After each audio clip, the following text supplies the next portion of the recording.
Bonjour à tous et bienvenue donc à ce webinaire destiné aux auto-entrepreneurs en début d'activité.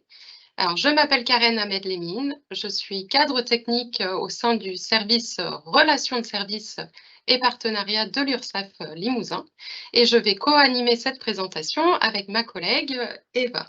Bonjour. Bonjour, donc moi je suis Eva Papé et je suis chargée de marketing à la caisse primaire de Limoges. Donc aujourd'hui, dans un premier temps, nous allons vous présenter donc les dispositifs liés à l'auto-entreprise et dans un second temps, nous répondrons donc aux questions que vous aurez posées dans le chat. Donc en effet, vous avez à disposition un chat. Donc bon, n'hésitez pas à poser toutes vos questions. En revanche, ne mettez aucune donnée personnelle, car elle pourrait être visible par tous. Si vous avez des questions plus personnelles, personnalisées, n'hésitez pas à nous les communiquer via notre adresse email auto-entrepreneur, non, pardon, accompagnement.limousin@ursaf.fr. L'adresse email va vous être mis dans le fil de conversation. Je vous rappelle que ce webinaire sera disponible en replay via le même lien que vous avez utilisé pour vous y connecter.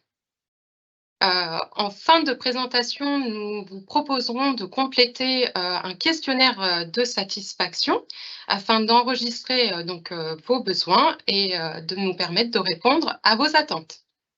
Alors, nous allons commencer aujourd'hui. Donc, au sommaire, nous allons voir les conditions et principes donc, du statut auto-entrepreneur. Puis, on verra le calcul des cotisations et l'impôt avec le versement libératoire de l'impôt sur le revenu, notamment. L'ACRE, l'aide à la création reprise d'entreprise. Puis, on va voir les modalités de déclaration et de paiement. Quelles sont les possibilités de sortir du dispositif? Eva nous présentera les informations relatives à l'assurance maladie. Nous vous présenterons nos services et services en ligne. Et en fin de présentation, je vous parlerai d'un nouveau dispositif, HELP, qui s'adresse aux travailleurs indépendants en difficulté.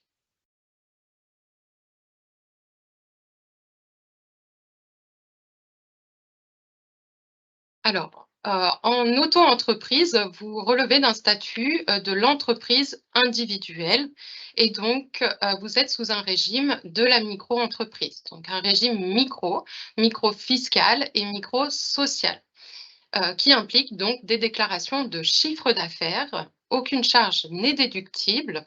Vous devez déclarer vos recettes. Pour garder le bénéfice de ce régime micro, il y a des seuils de chiffre d'affaires à ne pas dépasser, sinon au-delà, vous basculeriez automatiquement sous un régime réel simplifié. Donc les seuils de chiffre d'affaires sont de 188 700 € pour une activité de vente de marchandises, ou 77 700 € pour les activités donc, de prestation de services, que ce soit du BIC ou du BNC. BIC, bénéfice industriel et commercial, BNC, bénéfice non commercial. En cas d'activité mixte, donc si vous faites à la fois de la vente et de la prestation, il faudra que votre chiffre d'affaires total, au global, ne dépasse pas les 188 700 € et qu'à l'intérieur de ce chiffre d'affaires global, votre chiffre d'affaires de prestation de service ne dépasse pas les 77 700 €. Donc voilà les seuils pour garder le bénéfice du régime micro. Ces seuils sont sur une année civile, donc en cas de début d'activité. Ces seuils seront à proratiser en fonction de la date de début de votre activité. Également, l'auto-entrepreneur est en franchise en base de TVA. Donc, c'est-à-dire qu'il n'a pas d'application, pas de facturation de TVA à effectuer. Mais jusqu'à un certain montant de chiffre d'affaires. Donc, les seuils pour la franchise de TVA sont de 101 000 € pour de la vente, 39 100 € pour de la prestation de service. Donc, au-delà de ces seuils, il faudra prendre contact avec les impôts pour qu'ils vous attribuent un numéro de TVA et déclarer votre TVA. Donc, pour plus d'informations sur la franchise en base de TVA, vous pouvez contacter l'administration fiscale. Alors, le paiement et le calcul des cotisations sociales va s'effectuer chaque mois ou chaque trimestre en fonction de l'option que vous avez choisie. Par l'application donc d'un pourcentage forfaitaire à votre chiffre d'affaires réalisé. Donc ce pourcentage, c'est le forfait social, donc il va comprendre donc toutes les cotisations et contributions relatives à votre protection sociale obligatoire et donc vous allez cotiser pour donc l'assurance maladie, la maternité, les indemnités, journalières en cas d'arrêt de travail. Également, dans le cadre de votre prévoyance, vous allez cotiser pour l'invalidité décès, la retraite de base et complémentaire, et également aux allocations familiales et à la contribution à la CSG-CRDS. Donc, en plus de ce forfait social, vous aurez la contribution à la formation professionnelle. Donc, il y a un taux toujours appliqué sur votre chiffre d'affaires de 0,3% pour les artisans, 0,1% pour les commerçants et 0,2% pour les professions libérales, qu'elles soient réglementées ou non. Alors, pour vous en savoir plus sur les cotisations, vous pouvez je vous conseille d'aller voir notre site internet à quoi servent les cotisations.ursaf.fr. Alors, l'option du versement libératoire de l'impôt permet donc le paiement de l'impôt sur le revenu de votre activité auto-entrepreneur en même temps que vos cotisations sociales que vous versez donc à l'URSSAF. Ce versement libératoire, il va être calculé par l'application toujours d'un taux forfaitaire au chiffre d'affaires réalisé qui sera différent en fonction de l'activité que vous exercez. Donc, vous avez les taux, 1% pour l'achat-revente, 1,7 pour les activités de prestation de services BIC et pour les autres prestations de services BNC, ce sera 2,2%. Cette option, vous avez pu y adhérer lors de votre déclaration de création d'activité. Alors,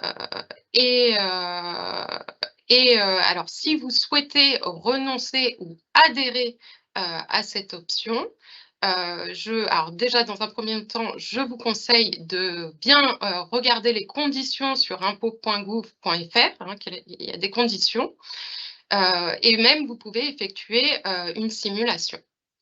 Et si vous souhaitez donc modifier cette option ou y adhérer, vous devez en faire la demande à l'URSSAF dans les 3 mois qui suivent votre début d'activité ou bien avant le 30 septembre pour une application l'année suivante, au 1er janvier de l'année suivante. Alors, également, en tant qu'auto-entrepreneur, vous avez l'obligation d'ouvrir un compte bancaire dédié à votre activité si votre chiffre, à partir du moment où votre chiffre d'affaires annuel est supérieur à 10 000 € pendant 2 années civiles consécutives. Alors, nous vous conseillons d'ouvrir un compte bancaire dédié dès le début de votre activité, hein, sans attendre d'avoir les 10 000 € de chiffre d'affaires annuel pendant 2 années consécutives. Comme ça, vous allez pouvoir bien séparer votre activité personnelle de votre activité professionnelle.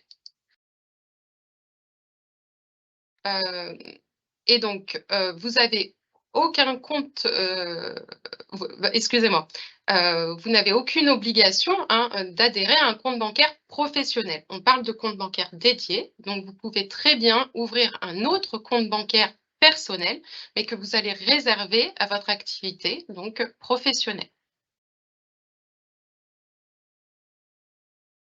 Depuis, à partir du 15 mai 2022, il y a une nouvelle mention obligatoire donc à faire figurer sur tous vos documents professionnels. Cette mention, c'est la mention entrepreneur individuel ou bien les initiales EI qui doivent figurer avant la dénomination utilisée pour l'exercice de votre activité. Donc, cette mention à faire figurer sur tout document, toute facture, note de commande, tarif, document publicitaire, toute correspondance, tout récépissé et également sur l'intitulé de votre compte bancaire dédié. Donc, ça concerne toutes les entreprises individuelles, donc y compris les auto-entrepreneurs. Vous pouvez aller voir également sur notre site internet auto-entrepreneur.ursaf.fr la fiche pratique Rédiger une facture.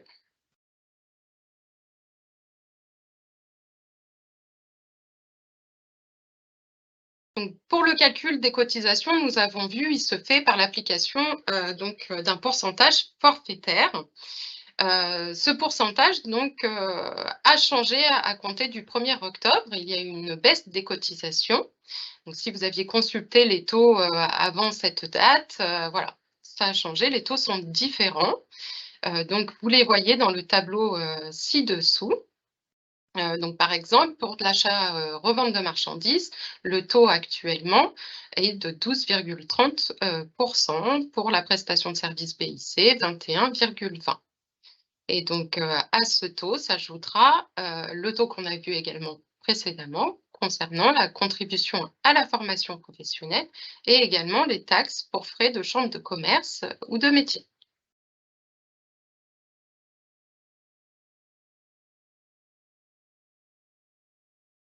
Donc, l'aide à la création et à la reprise d'entreprise, l'ACRE. Pour pouvoir prétendre à cette aide, il faut en faire tout d'abord la demande en même temps que votre déclaration de création d'activité. Donc, le même jour que vous avez effectué votre déclaration de début d'activité et depuis notre site internet auto-entrepreneur.ursaf.fr. Vous allez avoir un formulaire à compléter. Pour pouvoir donc prétendre à cette aide, il faut rentrer dans les conditions, il faut rentrer dans un critère de situation. Donc, ils sont tous listés. Vous pouvez également les retrouver, bien entendu, sur notre site. Comme par exemple un critère lié aux demandeurs d'emploi, demandeurs d'emploi indemnisés ou bien bénéficiaires du RSA pour les jeunes de 18-25 ans révolus. Voilà. Et également, il y a 2 conditions préalables à remplir. Donc, ne pas avoir bénéficié au cours des 3 années précédentes de cette aide.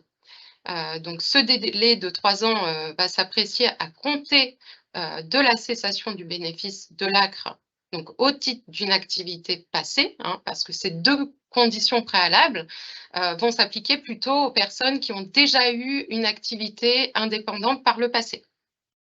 Et donc, la deuxième condition, c'est bien avoir respecté un délai de carence d'1 année civile, donc une année complète, du 1er janvier au 31 décembre, en cas de reprise d'une activité identique. Donc, c'est pour une reprise d'activité identique.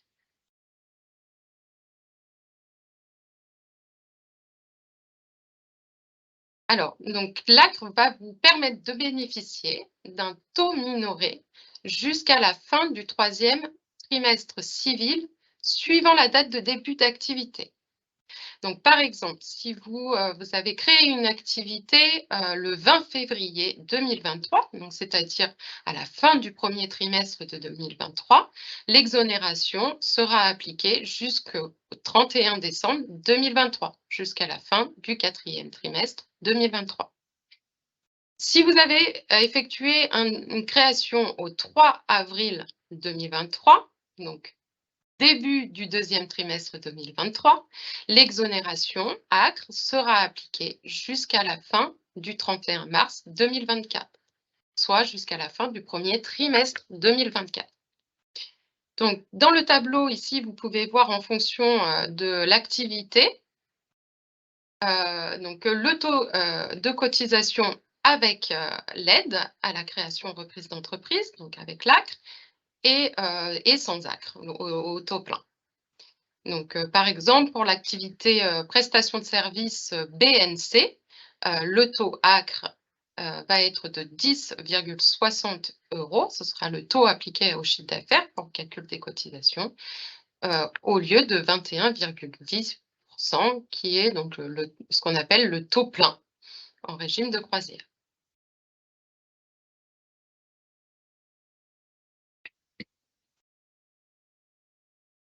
Alors, donc les déclarations et les paiements, toutes vos déclarations et paiements doivent être effectués donc en ligne, soit mensuellement ou trimestriellement en fonction de ce que vous avez choisi. Les déclarations de chiffre d'affaires doivent être effectuées même si vous n'avez effectué aucun chiffre, même si votre chiffre d'affaires est à zéro. En début d'activité, votre première déclaration est attendue après 90 jours, plus le mois en cours, pour une option mensuelle. Donc, c'est-à-dire que si vous avez créé au mois de janvier, vos 4 premières déclarations seront exigibles fin mai, au mois de mai, puis ensuite chaque mois. Donc, dans ce cas-là, création en janvier, ma déclaration de janvier, février, mars, avril doit être faite au mois de mai, puis ensuite ma déclaration du chiffre d'affaires de mai sera effectuée au mois de juin, et ainsi de suite. Mais bien entendu, vous avez la possibilité d'anticiper les déclarations en ligne. Dès que vous avez reçu l'attestation d'affiliation URSSAF, vous pouvez créer votre compte en ligne, accéder au compte en ligne et déclarer sans attendre les 90 jours. Donc, par exemple, pour les personnes qui ont débuté leur activité là au mois de mars, qui ont bien reçu l'attestation d'affiliation, vous pouvez donc déclarer votre chiffre d'affaires du mois de mars dès ce mois-ci, dès le mois d'avril. Si vous percevez des allocations de Pôle emploi, nous vous conseillons de déclarer mensuellement. Ça facilitera les versements de vos indemnités chômage. Donc, si vous souhaitez changer de périodicité, par exemple de passer du trimestriel au mensuel pour vos déclarations, vous pouvez en faire la demande donc, toujours auprès de l'URSSAF, soit donc dans les 3 mois qui suivent votre début d'activité pour une application immédiate, ou bien avant le 31 décembre, pour une application l'année suivante. Donc, pour le paiement de vos cotisations et éventuellement donc, de l'impôt sur le revenu avec le versement libératoire, vous allez donc le faire en ligne sur auto-entrepreneur.ursaf.fr ou bien sur l'application mobile Auto-entrepreneur URSSAF. Donc, dès que vous aurez effectué votre déclaration de chiffre d'affaires, automatiquement, le calcul des cotisations va s'effectuer. Vous avez juste à indiquer le montant de chiffre d'affaires que vous avez réalisé, donc dans la bonne case, hein. Donc, comme on l'a vu, vente de marchandises ou bien prestation BIC ou bien prestation BNC. Et donc, vous pourrez effectuer vos paiements soit par télépaiement, soit par carte bancaire. Par carte bancaire, le paiement va s'effectuer presque instantanément. Par télépaiement, donc vous allez enregistrer vos coordonnées bancaires, votre RIB, vous allez bien valider le télépaiement et celui-ci sera prélevé de votre compte à la date d'exigibilité de la déclaration.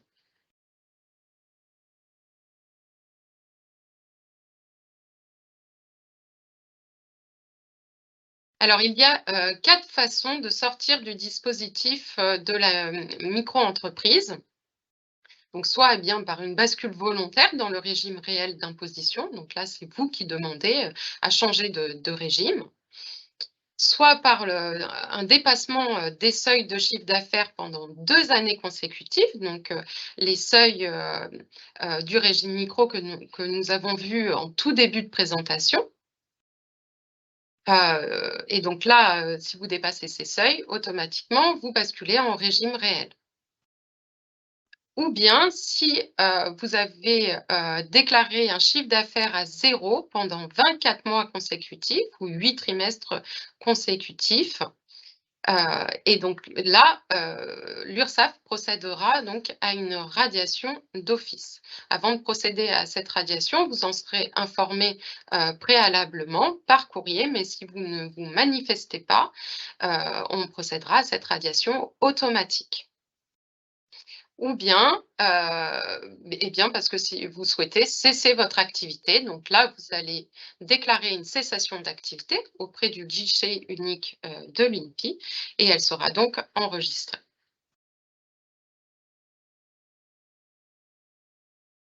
Alors, depuis le 1er janvier 2023, toutes vos formalités administratives liées à votre entreprise sont à effectuer auprès du guichet unique INPI sur formalité.entreprise.gouv.fr.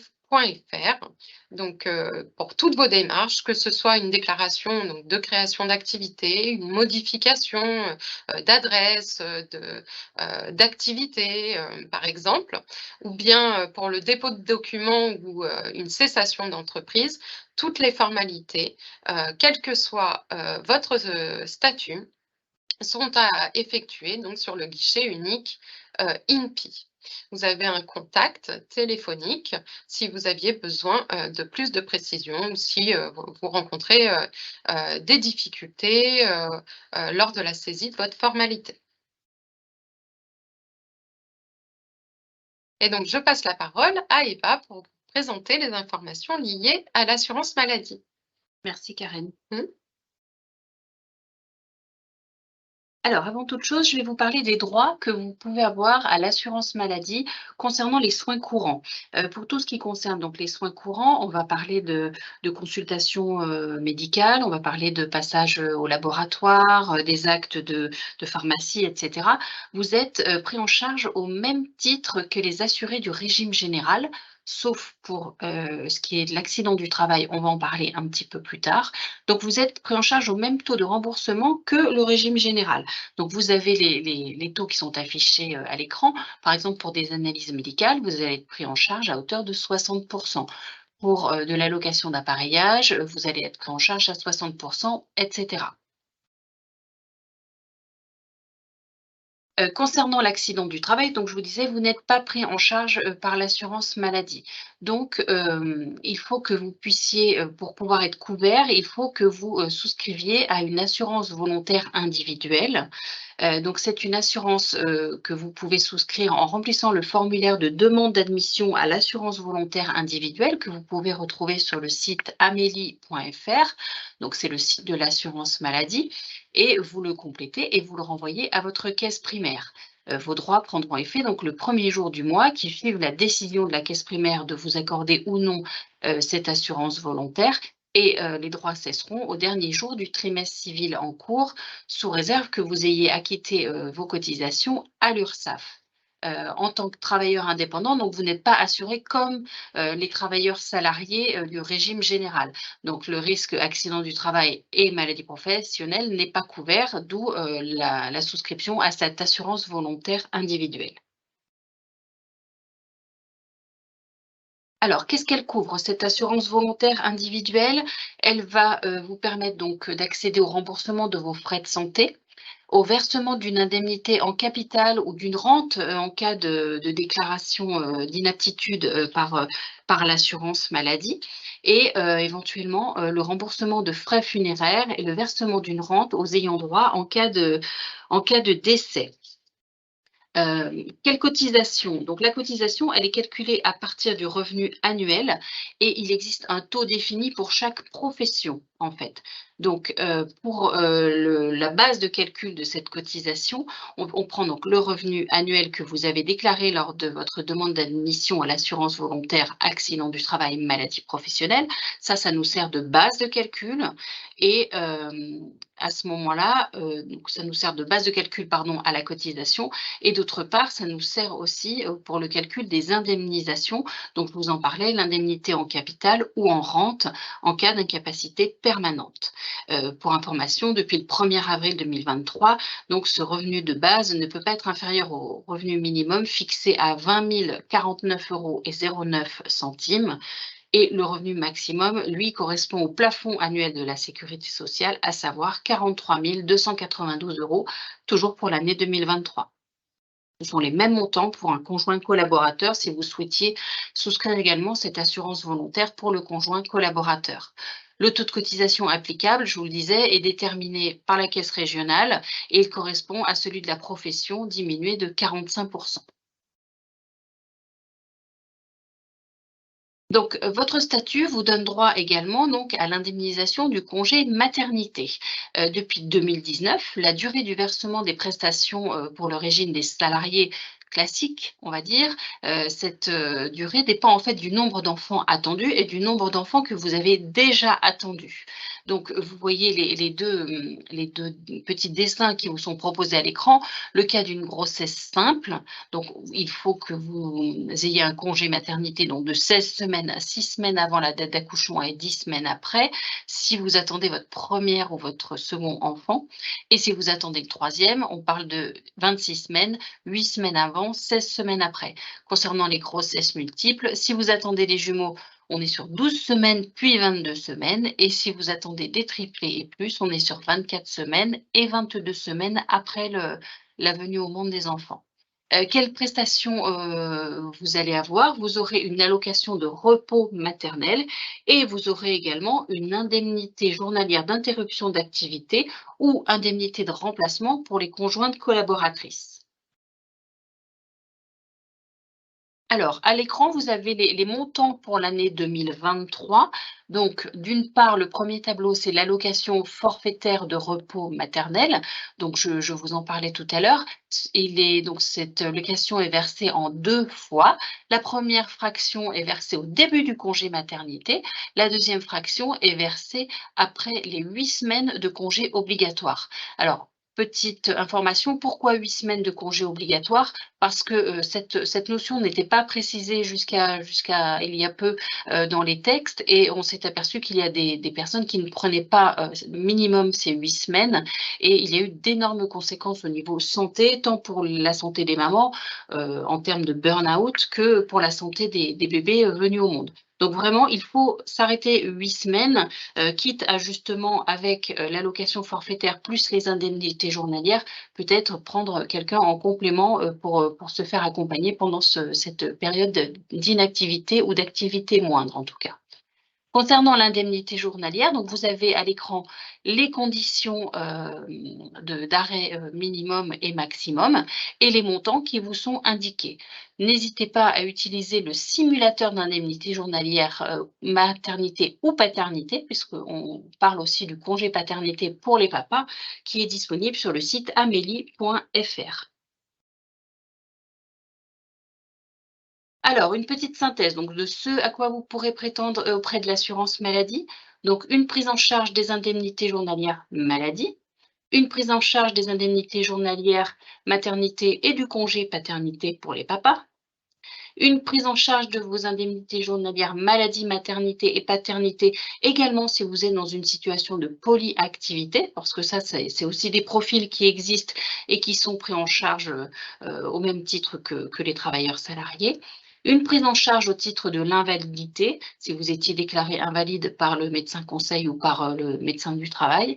Une prise en charge suite à un décès, des droits à la complémentaire santé solidaire, autrefois la CMU, et l'accès bien sûr à l'action sanitaire et sociale, que propose l'assurance maladie.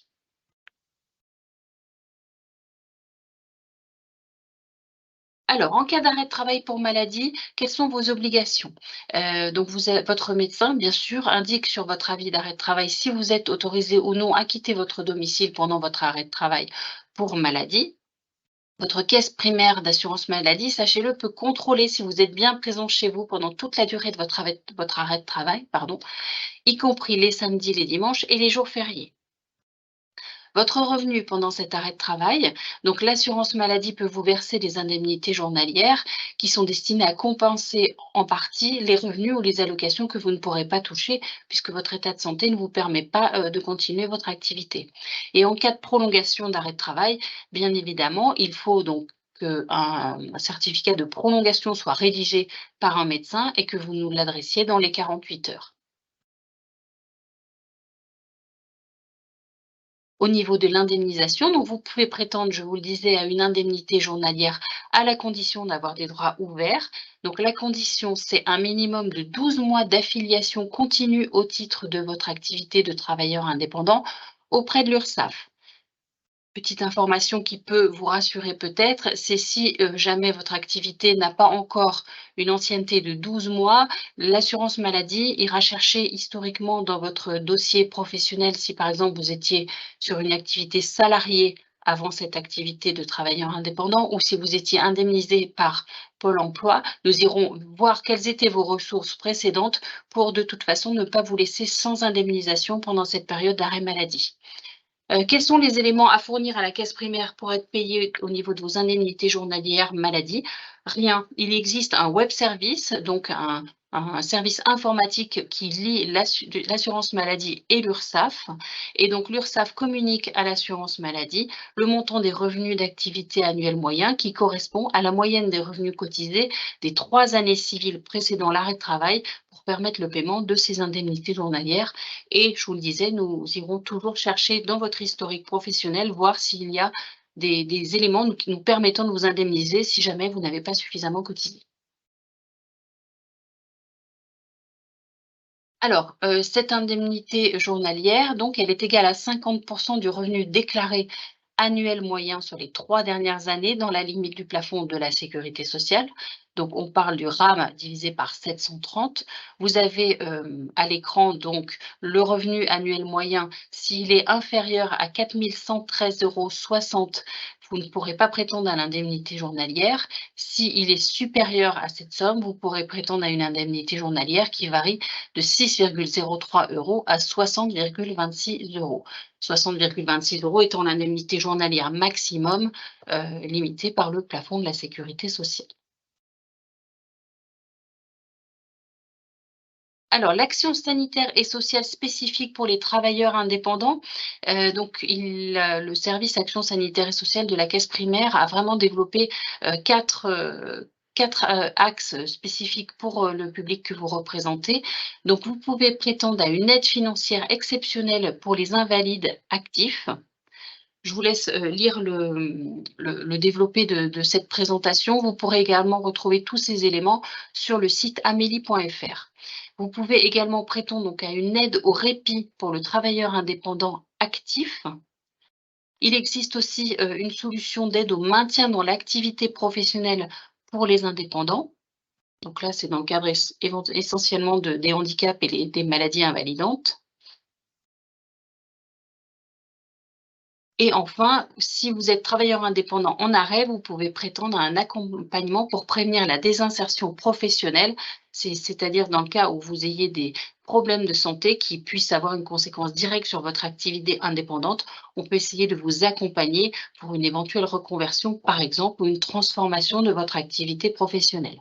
Il existe un formulaire unique pour les demandes concernant les 4 éléments que je viens de vous présenter. Vous avez l'adresse qui est indiquée sur le support et qui vous est poussée en lien. Voilà, Karen. Alors, donc pour les services et services en ligne, donc de l'URSSAF, vous l'avez compris, il faut créer votre compte sur auto-entrepreneur.ursaf.fr ou bien sur l'application mobile Auto-entrepreneur URSSAF. Donc créez votre compte et avec ce compte, vous aurez accès à l'ensemble des services en ligne, donc bien entendu sécurisés et gratuits. Donc vous pourrez consulter l'historique de vos déclarations, effectuer vos déclarations et paiements de cotisation. Vous aurez également un calendrier des échéances, le calendrier d'exigibilité de déclaration et paiement auquel vous pourrez vous repérer. Vous pourrez également télécharger plusieurs attestations. L'attestation d'affiliation à l'URSSAF, l'attestation fiscale, l'attestation de vigilance. Donc, c'est l'attestation qui indique que vous êtes à jour en matière de déclaration et de paiement de cotisation. Elle peut être notamment demandée dans le cadre de marchés publics, de chiffre d'affaires. Également l'attestation CFP de contribution à la formation professionnelle. Donc, elle est téléchargeable une fois l'année passée, hein, c'est une attestation annuelle comme l'attestation fiscale. Et sur l'attestation donc, de contribution à la formation professionnelle, vous aurez d'indiquer l'organisme en charge de votre droit à la formation. Donc, ce sera cet organisme qu'il faudra contacter pour votre droit à la formation. Et également, bien entendu, depuis votre compte, vous pourrez échanger donc, avec l'URSSAF par messagerie. Vous pourrez effectuer donc, toutes vos demandes. On va vous pousser également un lien vers la vidéo de démonstration de l'application Auto-entrepreneur. Voilà. Également, vous pouvez retrouver plusieurs fiches pratiques hein, sur notre site internet autoentrepreneur.ursaf.fr, donc notamment la fiche pratique demander l'ACRE, rédiger une facture et bien d'autres. Alors, nous avons des offres de services, donc l'offre Créa, qui est un accompagnement personnalisé. Donc, vous avez dû tous recevoir une proposition hein, de cet accompagnement et c'est dans le cadre de cette offre que nous vous proposons cette présentation aujourd'hui. Donc, vous avez une adresse email pour nous contacter directement, contacter un conseiller si vous souhaitez voilà, poser vos questions, demander un rendez-vous personnalisé. Donc, l'adresse mail, c'est bien accompagnement.limousin@ursaf.fr et on vous accompagne donc sur une durée de 12 mois. Également, donc, nous avons un accueil pour les travailleurs indépendants profession libérale au 18 rue André Mérigout à Limoges. On vous accueille en spontané ou sur rendez-vous. Et aussi, donc, on a l'accompagnement des entreprises en difficulté, donc HELP, dont je vous parlerai juste après. Donc ces offres de services, vous pouvez les retrouver sur notre page internet régionale sur URSSAF Limousin.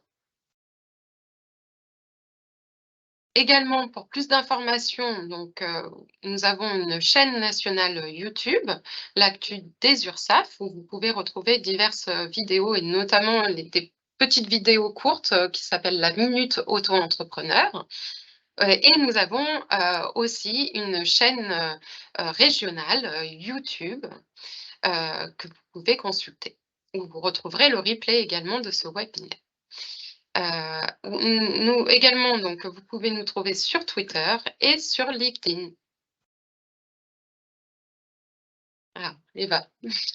Alors, à moi. Concernant les bons réflexes à adopter par rapport à l'assurance maladie en tant qu'assuré, puisque vous êtes un assuré auprès de l'assurance maladie, il est intéressant pour vous de créer votre compte Amélie sur amélie.fr, de bien vérifier vos coordonnées, tout ce qui va être numéro de téléphone fixe, si vous en avez un, téléphone portable, adresse mail, de façon à ce qu'on communique auprès de vous et qu'on vous envoie les documents sur des sites existants, votre adresse mail ou votre numéro de téléphone portable. Pensez à télécharger l'appli donc du compte Amélie, puisqu'elle est très pratique et comme ça, vous avez toujours votre compte Amélie dans votre poche. Déclarez votre médecin traitant, ça vous permettra d'être remboursé correctement quand vous utiliserez votre carte vitale. Transmettez-nous bien votre RIB personnel. Pourquoi personnel? Parce que là, vous êtes assuré au titre personnel à l'assurance maladie, donc c'est votre relevé d'identité bancaire et pas celui de l'entreprise. Mettez bien à jour votre carte vitale, ça c'est très important, surtout si vous étiez rattaché chez nous en qualité de salarié par exemple et qu'aujourd'hui vous êtes basculé sur une activité de travailleur indépendant. Et pensez à télécharger votre attestation de droit toujours sur votre compte Amélie. Si jamais vous avez un organisme de mutuelle, n'hésitez pas à la lui transmettre. À votre disposition également, vous avez le forum assuré sur le site amélie.fr. Le chatbot Amélie, c'est un assistant conversationnel qui est à votre disposition sur votre compte Amélie si jamais vous avez des difficultés à trouver ce que vous y cherchez. Vous avez la messagerie de votre compte Amélie, donc là, vous pouvez poser votre question et sous 48 heures, vous aurez une réponse, validée donc par un agent de la caisse primaire. Vous avez les tutos de la chaîne nationale, de la caisse nationale, pardon, sur YouTube. Donc c'est des tutos pour vous aider à réaliser des démarches, des petites vidéos très courtes et vous avez les tutos d'Eva, donc sur la chaîne YouTube de la caisse primaire de Limoges où là, c'est un petit peu des formats moins courts, mais par contre donc, je vais vous expliquer comment utiliser l'outil pour faire votre demande de C2S en ligne, par exemple, ou pour commander votre carte vitale, et cetera, et cetera. Sur le compte Amélie, qu'est-ce que vous pouvez faire? Mais vous pouvez faire plein de choses. Vous pouvez télécharger vos attestations, qu'on parle d'une attestation de droit, d'un relevé de prestation, d'un relevé d'un relevé mensuel d'une rente ou d'une invalidité. Vous pouvez consulter le montant qu'il faut déclarer aux impôts. Vous pouvez, commander votre carte vitale ou pour vous, pour vos enfants, une carte européenne. Vous pouvez également nous transmettre, une feuille de soins, dématérialisée. Vous pouvez suivre vos démarches, les démarches que vous avez engendrées à la caisse primaire. Vous pouvez consulter les délais de traitement des différents services. Alors, comment on ouvre son compte Amélie? Vous allez sur amélie.fr, vous cliquez en bas à droite sur créer un compte, vous complétez les zones grisées, donc votre nom, votre numéro de sécurité sociale, votre date de naissance, votre code postal, pardon. Vous acceptez les conditions d'utilisation, vous choisissez un code personnel sécurisé, donc on va vous afficher à l'écran bien sûr les normes que doivent respecter ce code personnel. Vous validez les autorisations de contact, d'où l'importance de bien saisir ce que je vous disais tout à l'heure, vos coordonnées SMS et mail. Et vous allez recevoir donc un mail de confirmation dans votre boîte mail personnelle qui vous confirmera que votre compte Amélie sera alors créé. Une petite nouveauté justement concernant ce compte Amélie qui peut, vous intéresser, il est souvent compliqué d'accéder, à l'accueil physique de la caisse primaire puisqu'à présent nous vous recevons uniquement sur rendez-vous. Donc nous avons développé un nouveau service qui s'appelle le rendez-vous téléphonique. Vous allez dans votre compte Amélie, vous allez dans la rubrique Mon agenda, prendre un rendez-vous. Ça existait déjà, mais aujourd'hui vous, pouvez choisir d'être contacté par un rendez-vous téléphonique. Donc c'est un de nos agents d'accueil qui va vous recontacter sur le créneau horaire de la date et le créneau que vous aurez choisi, en indiquant bien sûr le motif pour lequel vous demandez un rendez-vous avec un agent d'accueil. Vous aurez à l'écran donc un récapitulatif qui va s'afficher.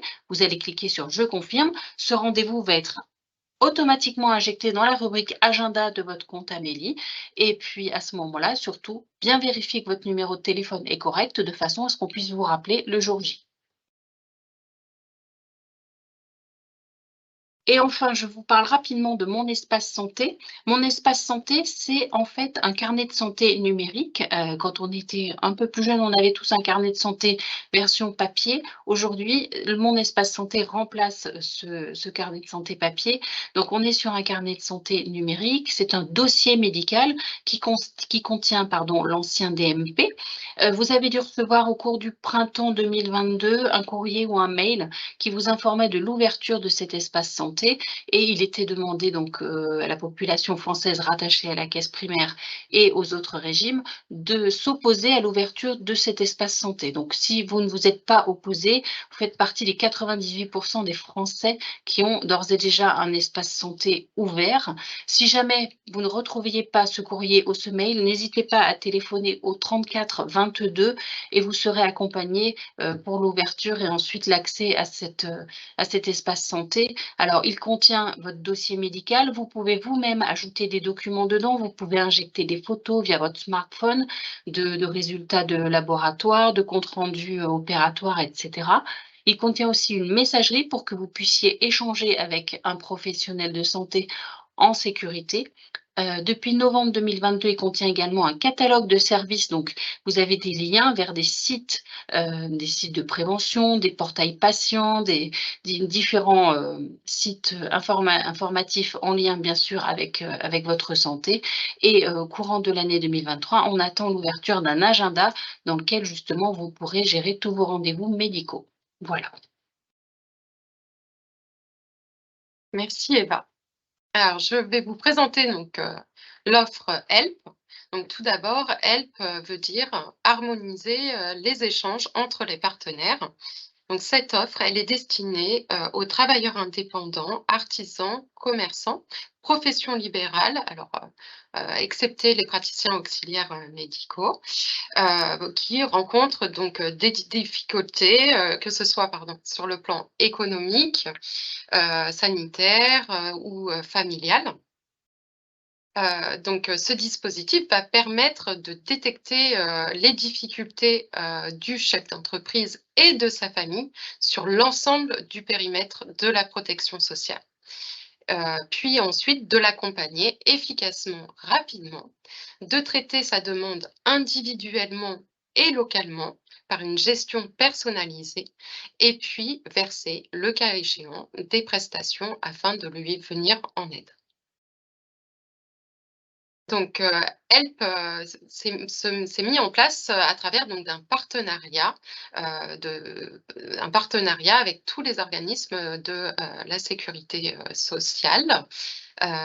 Donc, l'URSSAF, la CAF pour les allocations familiales, la CARSAT pour la retraite et l'assurance maladie. Et donc, ce dispositif va s'appuyer sur la transmission d'informations entre tous ces partenaires afin, de, excusez-moi, afin, de pouvoir aider le chef d'entreprise et sa famille, du mieux possible dans ces difficultés. Donc concrètement, eh bien, comment, ça marche? Ça, ce dispositif s'appuie donc, sur une plateforme, démarche-simplifiée.fr. Donc, le chef d'entreprise va effectuer, une demande, donc il va devoir, créer un compte ou bien se connecter, très facilement avec France Connect, puis répondre à un questionnaire de repérage de ses fragilités que nous allons voir ensuite. Ce questionnaire va être transmis d'abord à l'URSSAF. En Limousin, c'est notre service d'action sociale qui prend en charge les demandes HELP. Donc, il sera recontacté par un agent URSSAF afin de voir plus en détail, de connaître plus en détail ses difficultés et de vérifier bien s'il rentre bien dans le dispositif HELP et bien entendu de l'accompagner et transmettre donc à tous les autres partenaires sa demande et les autres partenaires, donc la CAF, la CPAM, la CARSAT, le recontactera également. Donc voici le questionnaire. C'est un questionnaire donc en 12 questions fermées. Donc il y a simplement à répondre par oui ou par non. C'est très rapide à compléter. Donc ce qu'il faut retenir de cette offre, c'est qu'il y a une demande à effectuer très facilement, très rapidement et qui sera transmise vers 4 organismes voilà, pour venir en aide aux travailleurs indépendants en difficulté. Donc nous arrivons au terme de la présentation. Donc je vous rappelle, hein, que la présentation sera disponible en replay via le même lien que vous aviez, utilisé. Nous allons, mettre, dans le fil de conversation un lien vers un questionnaire, de satisfaction. Donc je vous remercie de bien vouloir prendre un temps pour le compléter.